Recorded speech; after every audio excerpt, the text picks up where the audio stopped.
hidayah-Mu.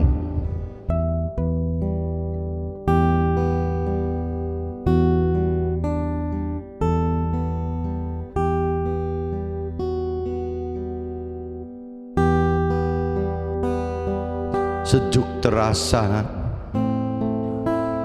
damai hidupku,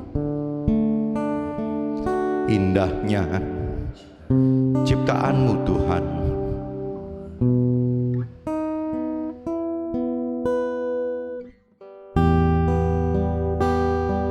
Sang surya menyapa gelap hidupku, kini benderang oleh sinarnya.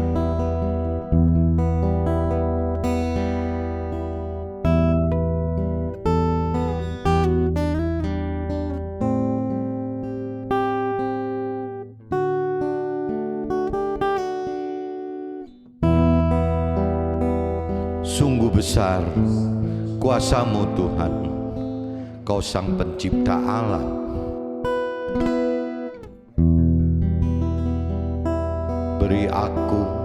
Beri aku hidayah-Mu Tuhan, biar ku kembali di jalan-Mu.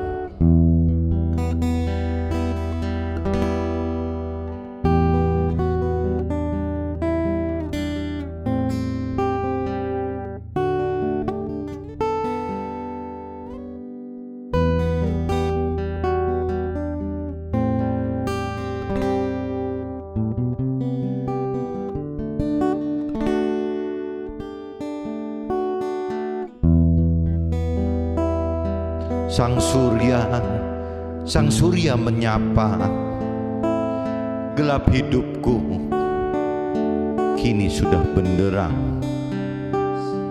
oleh sinarnya. Sungguh besar kuasa-Mu Tuhan, Kau sang pencipta semesta alam. Beri aku akan hidayah-Mu Tuhan, biar ku dapat kembali di jalan-Mu. Beri aku hidayah-Mu, hidayah-Mu Tuhan.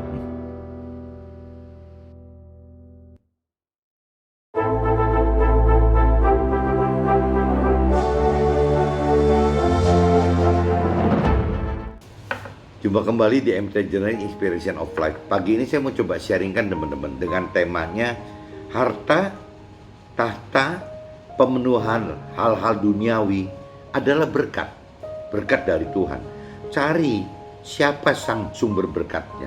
Jadi tema ini mengingatkan pagi ini teman-teman. Biasanya orang Tuhan itu dengan pola-pola awal bagi kita yang masih anak-anak rohani. Biasanya Tuhan itu buktikan keberadaan Tuhan, buktikan akan kuasa Tuhan. Itu yang terkait dengan harta, tahta, dan pemenuhan hal-hal duniawi teman-teman. Tapi sebenarnya nanti setelah kita mengalami kedewasaan rohani, Tuhan itu berkehendak bukan cuma mencari harta, tahta, dan pemenuhan hal-hal duniawi, tapi harusnya mencari siapa sih gitu sumber yang memberi berkat tersebut gitu. Nah ini nanti dicerita di kitab Pasal Rasul itu nanti kita bisa lihat teman di kitab Kisah Para Rasul pasal 14, 8, 18 ini nanti kita bisa lihat bahwa Tuhan memulai pengertian akan firman Tuhan, akan Tuhan, pribadi Tuhan dan firman Tuhan.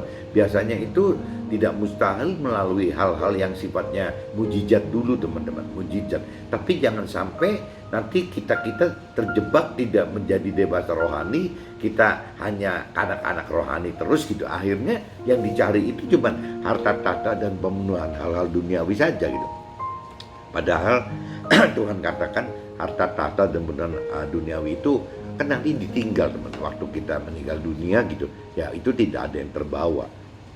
Nah ini saya coba langsung masuk aja teman-temannya ke dalam Kisah Para Rasul, Kisah Para Rasul pasal 14 ayatnya 8 sampai 18. Teman-teman yang Nasrani kalau ada Alkitab coba dilihat di kitab Kisah Para Rasul pasal 14 ayat 8-18. Nah ini saya coba, kalau nanti saya baca bisa langsung saya universalkan aja, saya baca universal untuk keluarga saya dan teman-teman saya yang bukan Nasrani gitu. Jadi bisa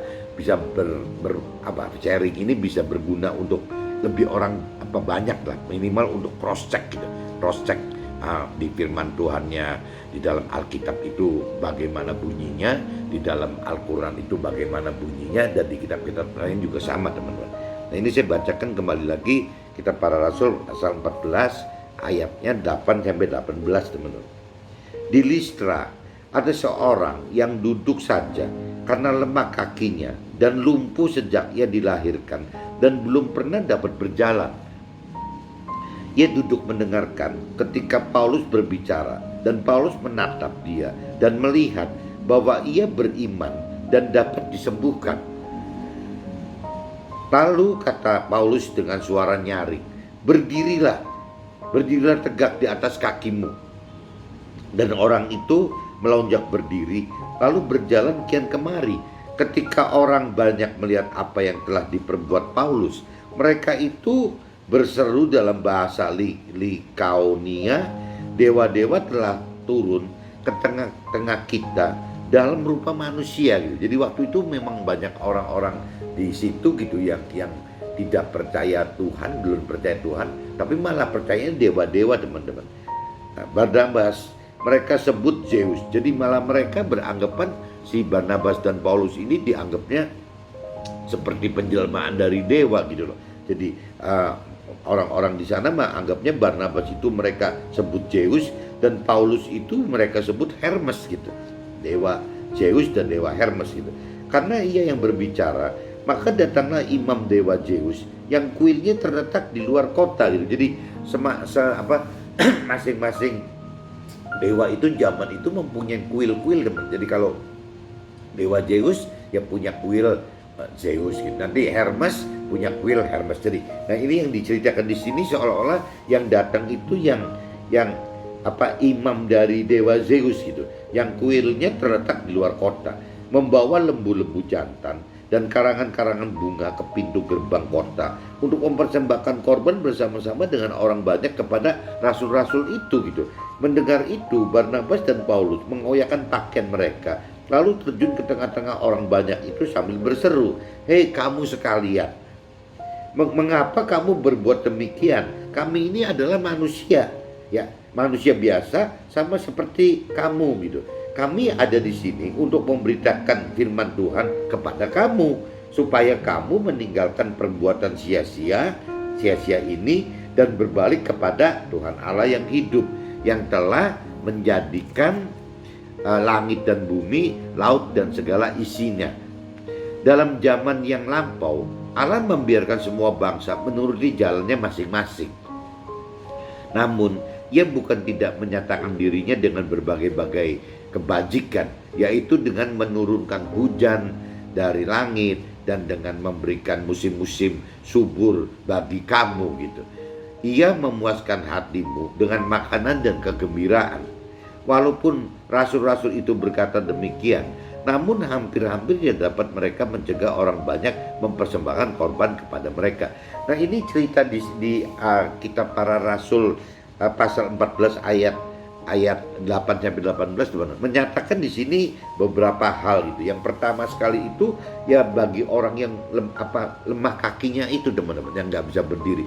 Nah si Rasul Barnabas dan Paulus ini membuat mukjizat gitu ya, dengan menyembuhkan orang tersebut tahu-tahu bisa berdiri gitu.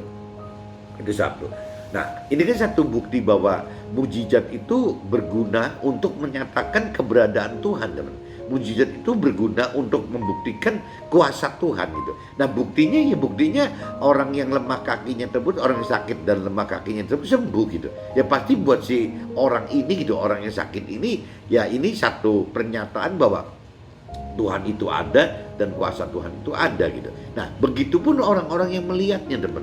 Jadi orang-orang yang tadinya tidak percaya kuasa Tuhan jadi percaya teman-teman, yang tadinya hanya menyembah kepada dewa-dewa yang tadi dikatakan dewa Zeus dan dewa Hermes gitu. Ya akhirnya dengan Barnabas dan Paulus menjadi saksi bahwa keberadaan Tuhan itu ada melalui penyembuhannya orang sakit, ya, apa yang lumpuh tadi, yang lemah kakinya tadi gitu.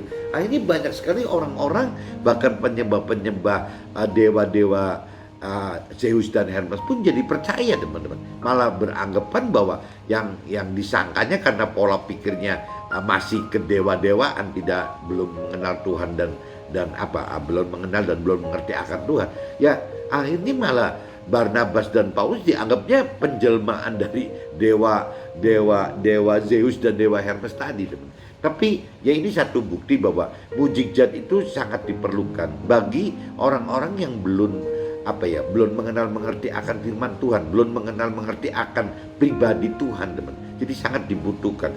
Meskipun ya tidak dipungkiri gitu bahwa yang namanya mujizat itu kan banyaknya kan hal-hal yang membuktikan terkait dengan harta, dengan takhta gitu, dengan hal-hal yang duniawi lah gitu. Firman Tuhan katakan bagi yang sudah lebih dewasa rohani, lebih dalam mengenal mengerti firman Tuhan, hal-hal harta, takhta dan pemenuhan duniawi tadi pada akhirnya ditinggalkan, teman. Waktu kita meninggal dunia gitu, ya kita itu tidak membawa apa-apa dari dunia ini gitu.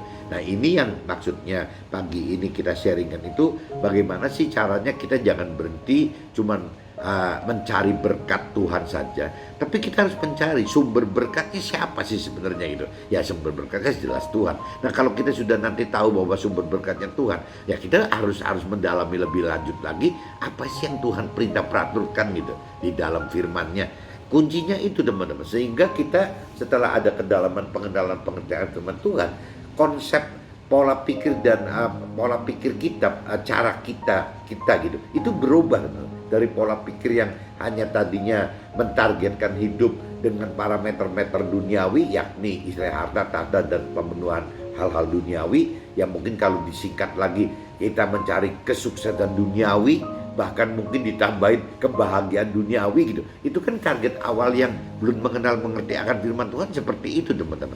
Tapi setelah kita lebih dalam mengenal mengerti akan Tuhan, bukan itu gitu. Itu sih tambahannya saja. Yang Tuhan perintah peraturkan, yang Tuhan janjikan, yang Tuhan rancang dan kehendaki adalah bagaimana kita mentargetkan yang terutama itu keselamatan akhirat, teman-teman. Bagaimana kita bisa mendapat keselamatan akhirat di alam kekal, dan juga bagaimana kita bisa hidup bersama Tuhan gitu di dalam surga, baik itu sebagai posisi warga surga atau sebagai timnya Tuhan mengelola kerajaan surga gitu. Nah, ini jadi targetnya beda sekali, teman-teman.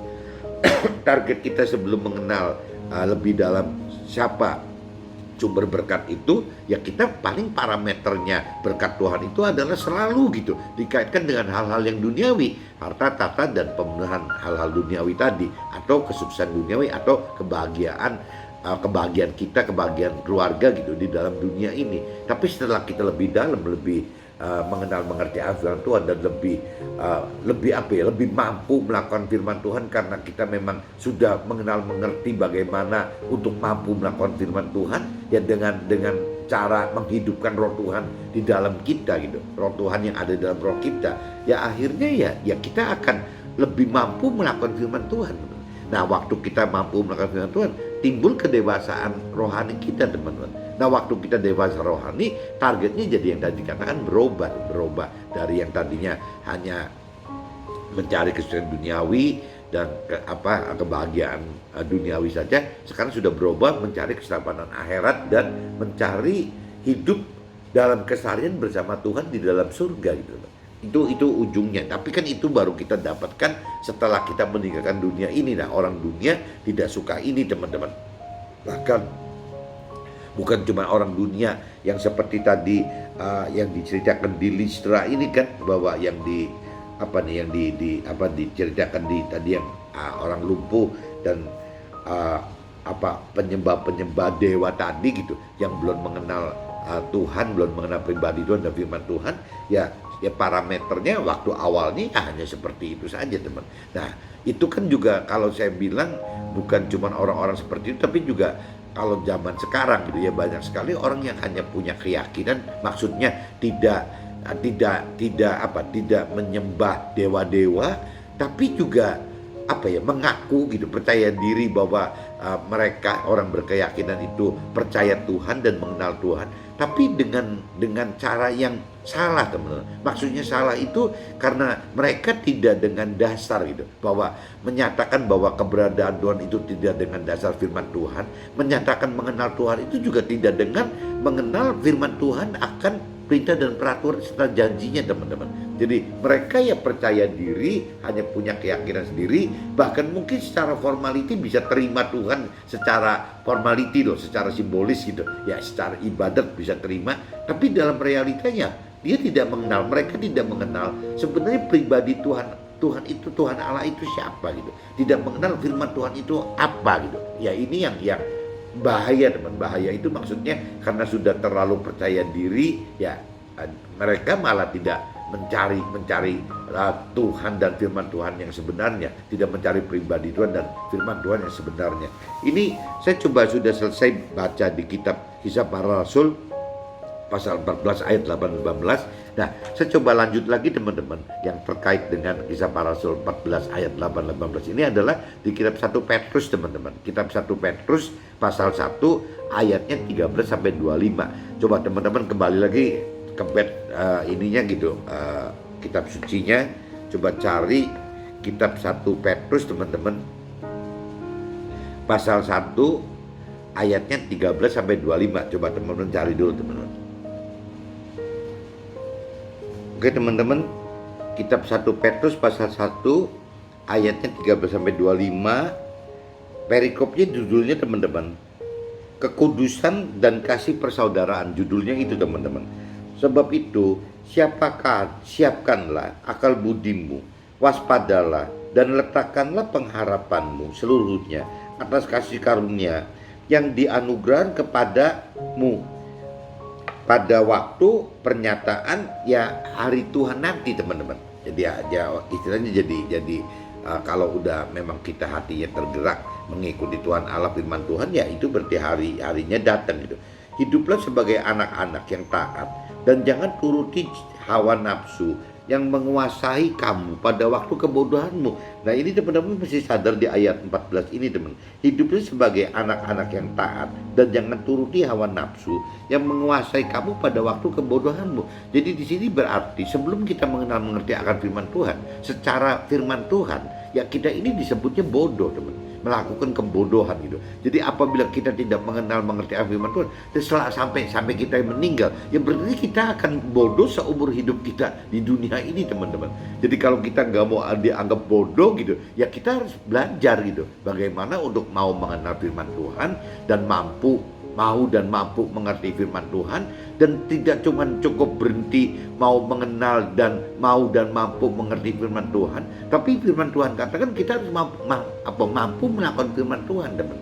Nah, cuman waktu kita sudah lebih dalam mengerti akan firman Tuhan, ya kita jadi tahu, teman-teman, bahwa kita hidup ini untuk mau mengenal firman Tuhan, kita masih bisa mengandalkan kemauan diri kita sendiri, teman-teman. Jadi ada di privilege-nya kita gitu, kita mau atau nggak mau. Tapi begitu kita udah bicara mampu mengerti firman Tuhan, ini rasanya kalau kita tidak hidupkan roh Tuhan di dalam kita, teman-teman, tidak mungkin mampu, teman-teman. Ya karena ada perlu kuasa gitu untuk bisa mengerti apa. Jadi firman ini dari sisi jiwanya Tuhan gitu. Nah, jiwa Tuhan itu kan kalau tanpa diperantai roh kita, di dalam roh kita ada roh Tuhan, kita tidak pernah mengenal, tidak pernah mengerti akan roh Tuhan, teman. Keinginan, pikiran, perasaan, kehendak roh Tuhan itu apa, kita tidak mengenal dan dia mengerti, teman. Jadi satu-satunya jalan ya kita harus menghidupkan roh Tuhan di dalam roh kita gitu, yang memang Tuhan sudah sediakan bagi orang yang sudah mengenal dan mengerti akan pribadi Tuhan dan firman Tuhan.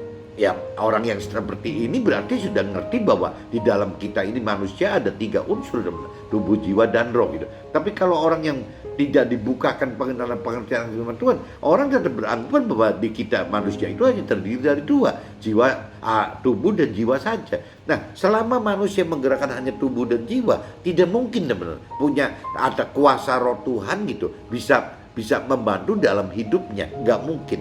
Jadi harus ada 3 unsur dulu gitu. Harus ada pengenalan pengertian bahwa manusia itu ada 3, tubuh, jiwa, roh. Nah, sehingga waktu menyatakan bahwa di dalam kita itu ada roh, baru teman-teman bahwa roh Tuhan itu bisa hadir masuk ke dalam roh kita gitu. Nah, saat roh Tuhan sudah ada dalam roh kita, kita baru mengerti teman, baru mengerti akan firman Tuhan ini dari sisi pikiran dan perasaan kehendaknya Tuhan gitu, bukan dari jiwa kita, bukan dari pikiran perasaan kehendak jiwa kita. Nah, itu yang biasanya dilakukan oleh orang yang punya keyakinan teman.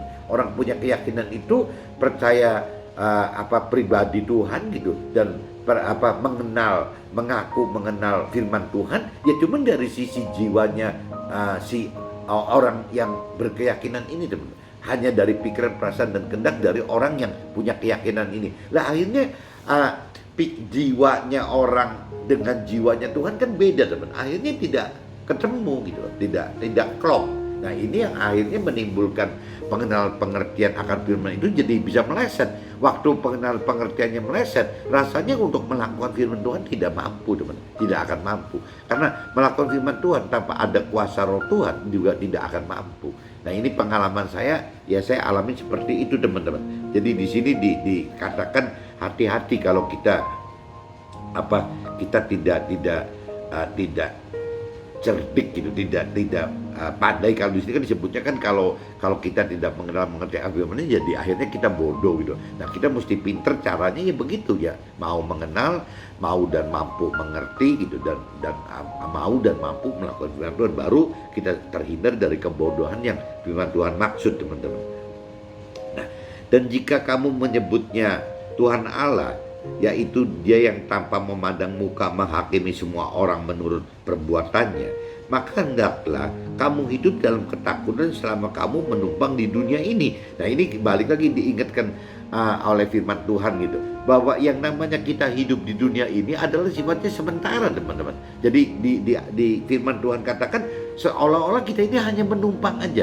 Menumpang itu berarti kan bukan selamanya kita ada di dunia ini teman-teman. Nah, ini juga kadang-kadang salah persepsi gitu. Sering salah persepsi untuk orang yang belum mengenal Tuhan, tidak mengenal Tuhan, atau sampai orang berkeyakinan pun persepsinya itu seperti itu teman. Jadi banyak sekali orang yang belum mengenal Tuhan atau tidak mengenal Tuhan atau yang berkeyakinan, itu parameter yang parameter hidup yang diuber itu adalah bagaimana hidup di dunia ini itu. Dan kembali lagi, jadi ujungnya cuman yang diributin dalam keseharian itu bagaimana mencari harta-harta, mencari tahta-tahta, dan mencari pemenuhan duniawi tadi teman-teman.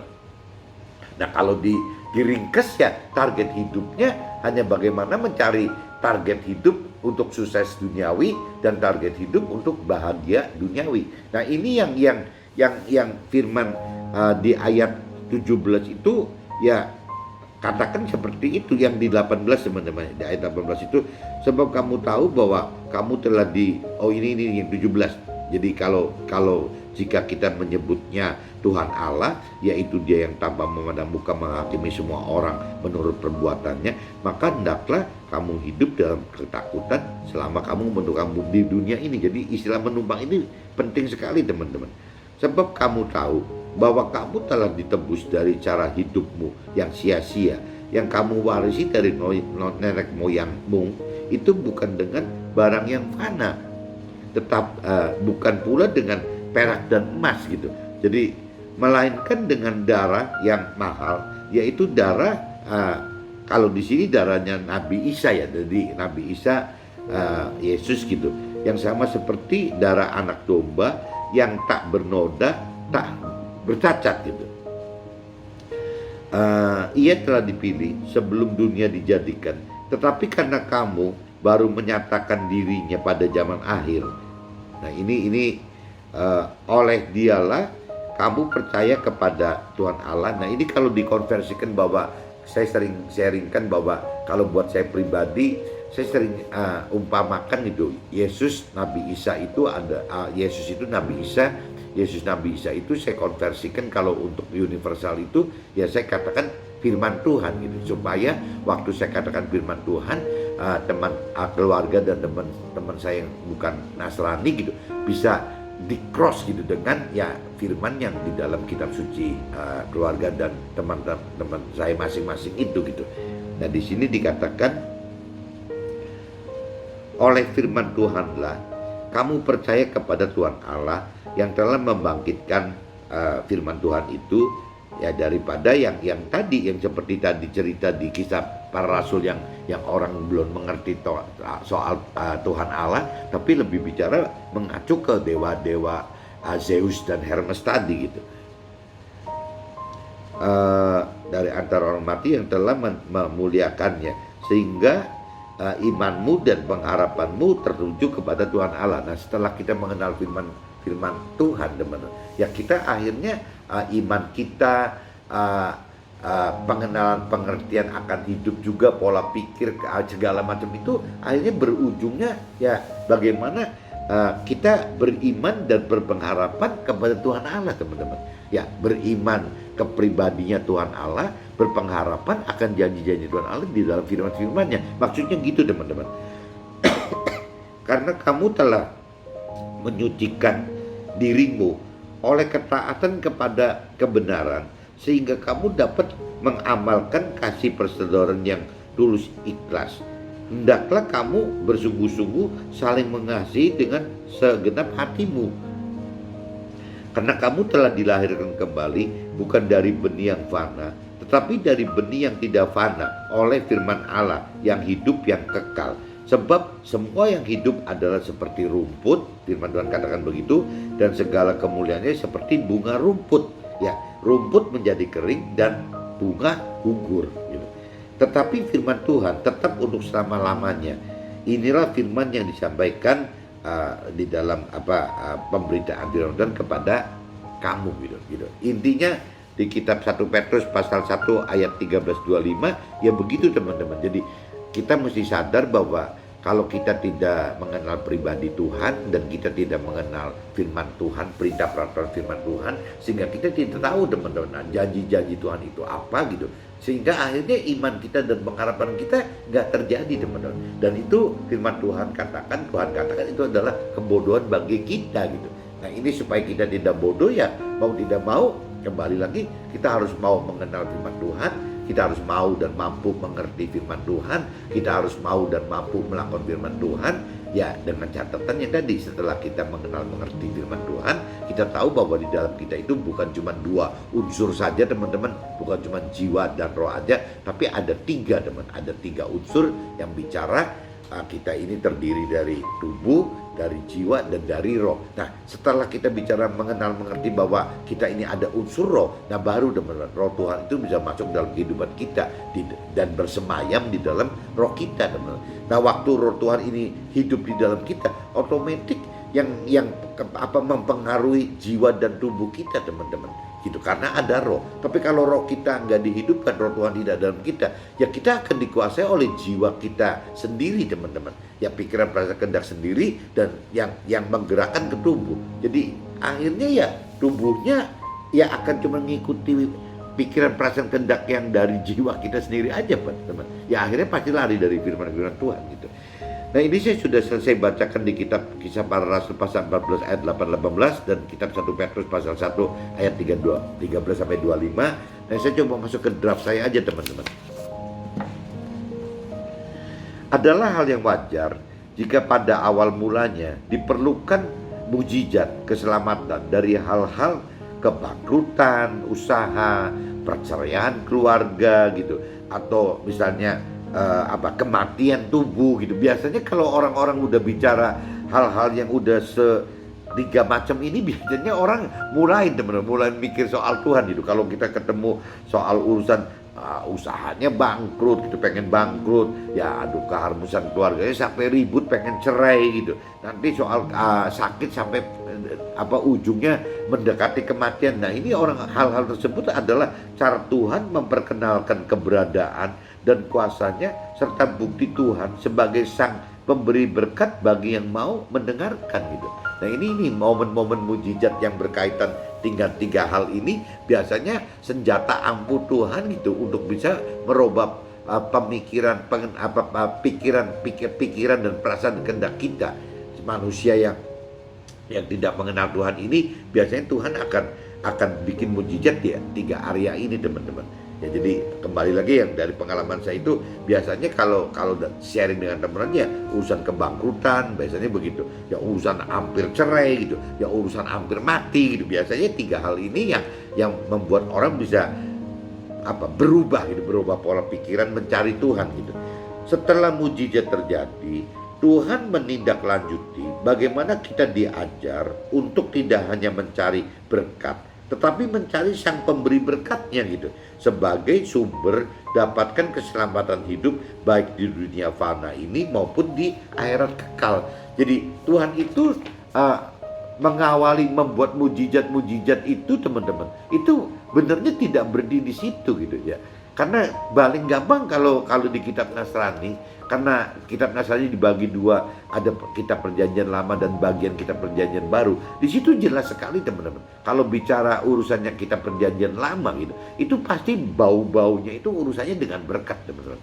Gitu. Tapi begitu masuk ke dalam Perjanjian Baru gitu, ya firman Tuhan mengajarkan kita mulai masuk mencari sumber berkatnya gitu. Bahkan di Perjanjian Baru diingatkan bahwa berkat-berkat duniawi yang ada di Perjanjian Lama itu harus disempurnakan, teman-teman. Kalau tidak, kita terjebak ke dalam seperti orang-orang dunia gitu, seperti orang-orang yang belum mengenal Tuhan, tidak mengenal Tuhan, atau orang punya keyakinan yang akan berhenti di situ, teman-teman. Nah, itu firman Tuhan ingatkan setelah kita masuk ke dalam kitab Perjanjian Baru. Kitab Perjanjian Baru adalah penyempurnaan dari kitab Perjanjian Lama. Tapi kalau Tuhan tidak, firman Tuhan atau Tuhan tidak atur ada Perjanjian Lama, ya kembali lagi ya tidak terlalu terjadi dampak-dampak akan mujizat gitu, teman. Ya, nanti akhirnya orang susah gitu untuk bisa percaya keberadaan Tuhan, percaya bahwa ada perintah peraturan Tuhan, janji-janji Tuhan, rancangan kehendak Tuhan, itu susah, teman. Jadi tetap harus ada Perjanjian Lama, harus ada gitu. Tidak bisa langsung lompat ke Perjanjian Baru. Jadi cuman yang Tuhan ingatkan, firman Tuhan ingatkan, jangan kita berhenti di Perjanjian Lama yang hanya berkutat gitu ya, urusannya harta tahta dan pemenuhan duniawi tadi gitu. Nanti targetnya takutnya hanya hidup untuk kesusahan duniawi dan kebahagiaan duniawi. Sedangkan yang Tuhan ingatkan bukan begitu gitu. Adanya di Perjanjian Baru, kita Perjanjian Baru yang isinya keselamatan akhirat dan hidup kekal bersama Tuhan di dalam surga. Bedanya gitu, teman. Ada mentor rohani yang ibaratkan mencari Tuhan, ibarat kita adalah pesawat yang akan tinggal landas, di mana diperlukan kekuatan untuk terbang, di mana diperlukan bahan bakar gitu ya, aftur gitu ya, di mana ya bahan bakar rohani kita diumpamakan adalah firman Tuhan, teman. Jadi kalau kita bicara mau tinggal landas masuk ke dalam kitab Perjanjian Baru, janji-janji Tuhan yang di dalam kitab Perjanjian Baru, yaitu keselamatan akhirat gitu. Nah, ini kalau tidak diibaratkan mentor rohani itu seperti pesawat, kalau tidak bisa tinggal landas gitu, yang meninggalkan hal-hal duniawi gitu, yang tadi harta tahta dan yang segala macam kesusahan duniawi, kebahagiaan duniawi itu tidak bisa ditinggalkan. Si pesawat ini tidak bisa naik, teman, tidak bisa take off gitu. Ya, nah, bagaimana cara bisa take off? Ya isinya kalau pesawat si aftur bahan bakarnya, kalau kita ya mentor rohani katakan ya kita ini berarti firman Tuhannya gitu. Bagaimana kita butuh aftur bahan bakar itu, kita butuh firman Tuhannya gitu, yang dihidupkan oleh Roh Tuhan. Jadi firman Tuhan yang bukan berupa logos, tapi bagaimana kita harus memiliki firman Tuhan yang hidup gitu. Ya, firman Tuhan yang berupa rema itu gitu. Nah, untuk firman Tuhan itu berubah menjadi dari logos menjadi rema, ya kembali lagi kita butuh Roh Tuhan, teman, untuk bisa mengenal, mengerti dan melakukan perintah dan peraturan firman Tuhan. Tanpa ada Roh Tuhan terlalu susah, teman, untuk bisa, jangankan mampu melakukan, untuk mengenal aja nggak bisa kok, susah gitu, apalagi melakukan. Kalau cuma mau mengenal saja masih bisa, tapi kalau untuk mampu mengerti, teman-teman, susah gitu kalau tanpa ada bekal dari firman Tuhan tersebut gitu, dari Roh Tuhan tersebut gitu. Nah, niatan tinggal landas menuju rancangan dan kehendak Tuhan, selain dibutuhkan firman Tuhan dan kuasa Roh Tuhan, juga dibutuhkan kemauan dan kemampuan melepaskan dan meninggalkan hal-hal yang duniawi, teman-teman, baik yang itu berupa harta, tahta, serta pemenuhan semua hal duniawi ya termasuk nafsu-nafsu duniawi itu teman-teman. Jadi istilahnya bagaimana bisa tinggal landas kalau kita tidak meninggalkan landasan itu gitu. Nah, landasan kita waktu awal kan sebagai permulaan untuk orang tertarik bisa menganggap keberadaan Tuhan ada dan kuasa Tuhan ada itu kan dengan cara mujizat tadi teman, yang terkait dengan hal-hal duniawi tadi. Karena kalau kanak-kanak rohani tidak tidak dibuktikan dengan hal-hal yang duniawi, rasanya susah teman-teman. Ya, karena orang-orang itu masih belum mengerti akan urusan rohani yang Tuhan inginkan.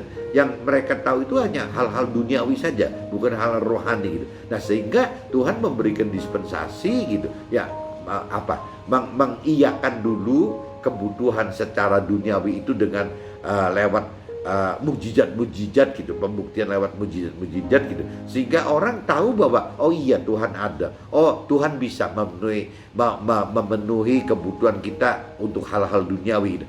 Biasa seperti itu dulu teman-teman. Setelah manusia itu mau itu gitu, mau mengakui ada keberadaan Tuhan dan mau mengakui kuasa Tuhan, mudah sekali kalau Tuhan mau memberi berkat hal-hal duniawi. Nah, setelah kita udah percaya itu, Tuhan baru kasih kedewasaan rohani ke kita, kedalaman pengenalan pengertian firman yang lebih, ya dengan cara ya begitu loh, bahwa hidup ini jangan cuman hidup dengan kecukupan di duniawi saja gitu, karena hidup di dunia ini adalah fana sementara seperti orang menumpang saja. Nah, Tuhan kasih pengertian itu teman-teman. Nah, setelah kita dewasa rohani, kita baru ya bisa beranggapan bahwa awal-awal di perjanjian lama, awal-awal mujizat yang kaitannya dengan hal-hal duniawi itu ternyata ya nggak ada gunanya teman-teman. Ya karena memang akan ditinggalkan gitu, akan ditinggalkan oleh kita.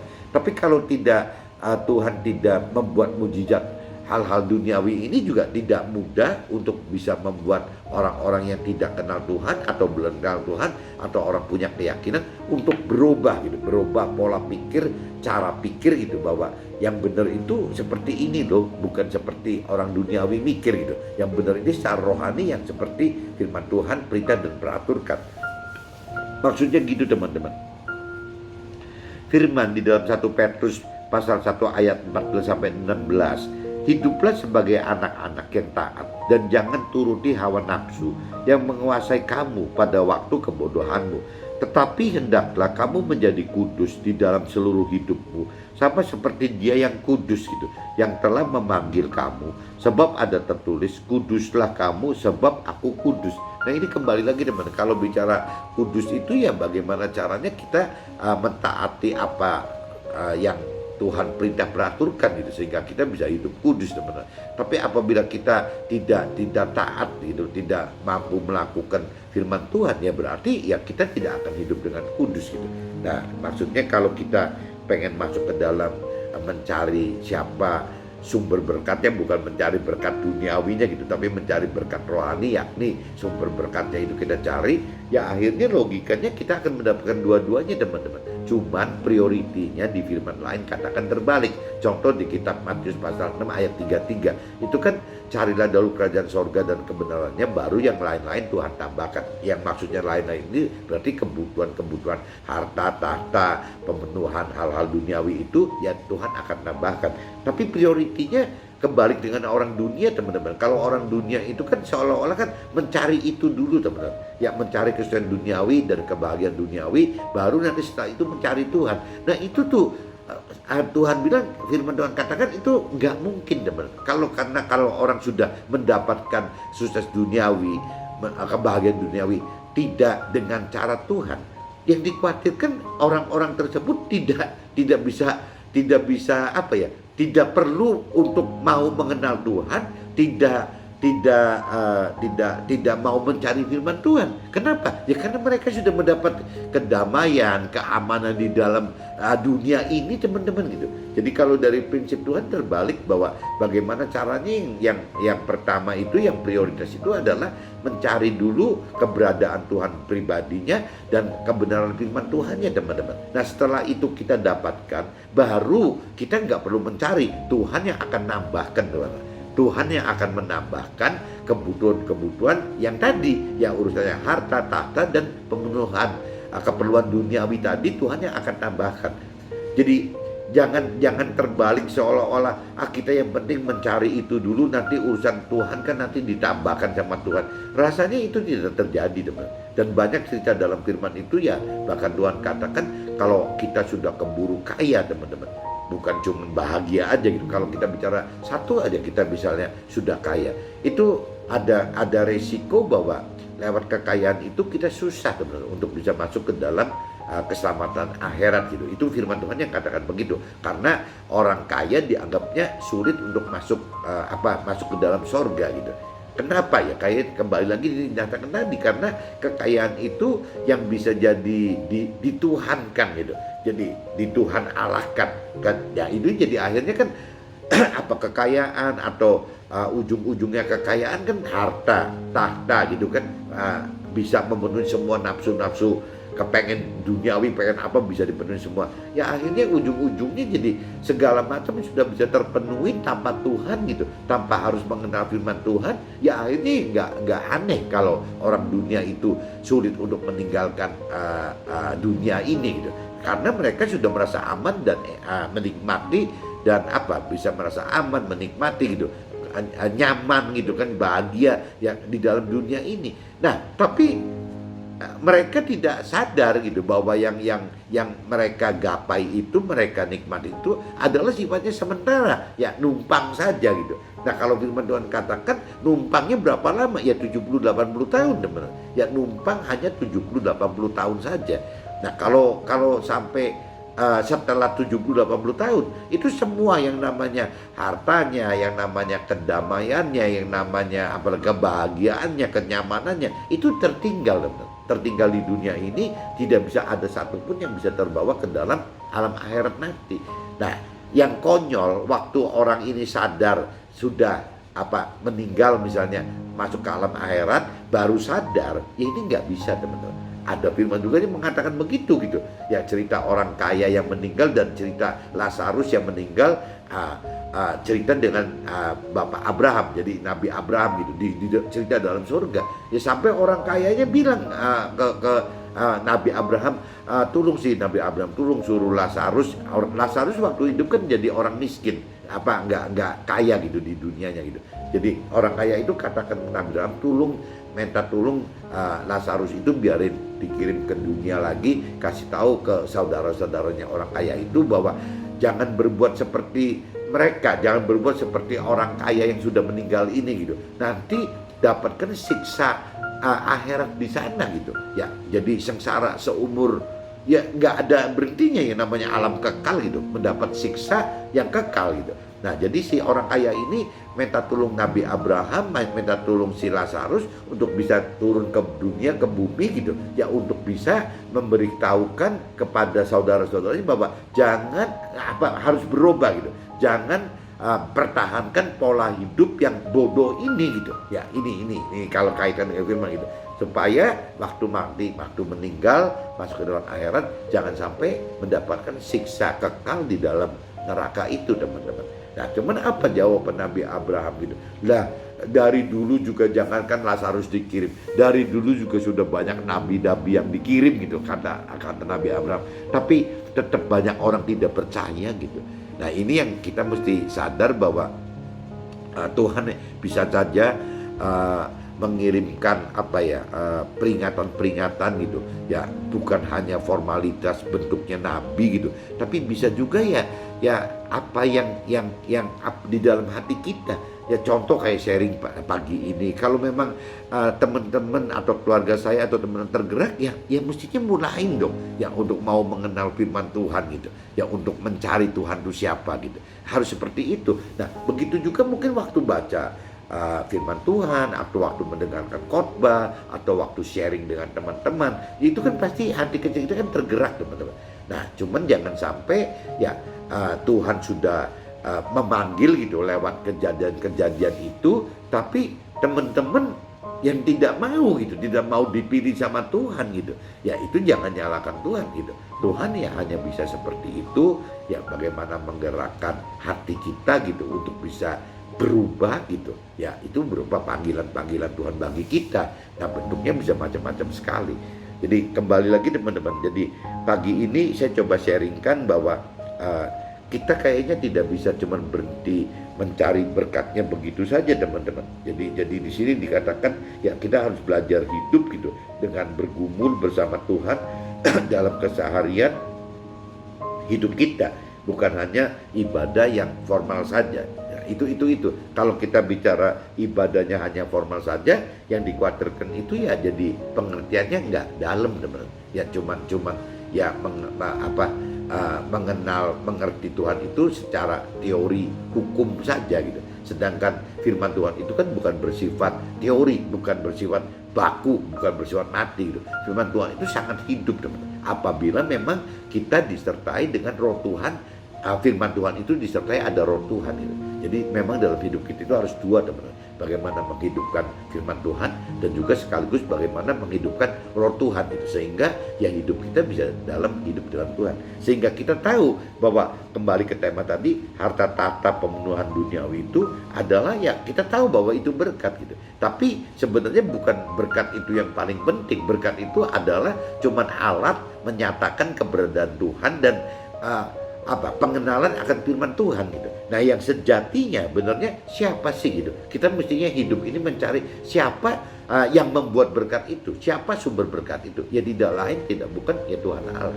Mudah-mudahan teman-teman dengan sharing pagi ini teman-teman bisa mengerti lebih dalam. Jadi yang namanya harta tahta dan pemenuhan duniawi itu adalah sifatnya cuman cara Tuhan gitu yang membuat membuktikan kepada teman-teman bahwa Tuhan itu ada dan kuasa Tuhan itu ada. Jangan berhenti di situ, teman-teman. Kita harus mencari lagi siapa sumber berkatnya, siapa Tuhannya, dan apa sih perintah peraturan Tuhannya, apa janji Tuhannya, dan apa rancangan dan kehendak Tuhannya gitu. Jadi jangan berhenti cuman ya sudah dapatkan kesusahan duniawi dan kebahagiaan duniawi, berhenti gitu. Ini nanti nyesel, teman, kayak orang kaya yang tadi dengan Nabi Abraham dan Lazarus tadi gitu, nyesel sudah meninggal tidak bisa kembali lagi, ngulang lagi gitu, karena di sana sudah kekal, tidak ada bisa perubahan apa-apa. Oke teman-teman, see you, bye-bye.